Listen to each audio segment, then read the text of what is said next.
讲到这郭建明做立法院民进党团的总调已经做25年啊。那这民进党团在今仔日举行干部改选，由立委蔡其昌来接这党团的党调。这郭建明是希望讲呢，调也会当来和解。那立法院长韩国瑜也伫咧改选了后，亲身去拜会郭建明，表达关心。新年快乐，万事如意。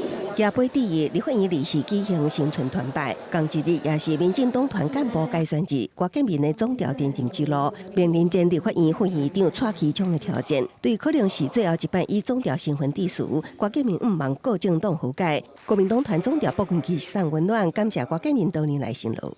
希望朝野真正和解。如果党内行政组够恶，我相信柯总召在立法院30年，他的辛苦大家都看见。我们给柯总召温馨的掌声，好不好？民进党团召开党团大会，郭建明表态主动退让，愿意团成。党团最后以推举方式由蔡其昌接任总调，曾水雄接任干事长，范云担任书记长。现场营造大团结气氛，郭建明、蔡其昌也小揽第一。也毋过，奉陪着交接总调的心情，郭建明离开，无加讲话。立法院长韩国瑜是亲自拜会郭建明，祝贺伊。同一天进立法院30多年前，所以今天柯总召辞掉总召，我来给他打气加油，也希望他注意到身心之间的调节。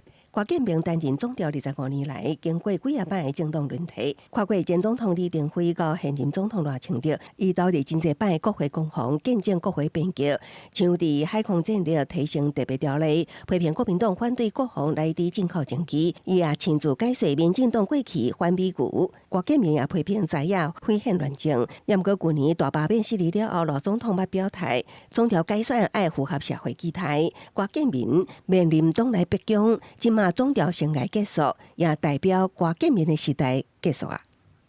我们如果遇到一些重大的这个挑战或者一些疑难杂症柯总召都是我们最好的顾问。接下来朝野之间的互动能够更加理性，能够更加和谐。新会期接任民进党团，逢假望真深。蔡其昌强调，会甲行政院加强沟通，建立斗达，也会努力互朝野互动更加理性和谐。记者综合报道。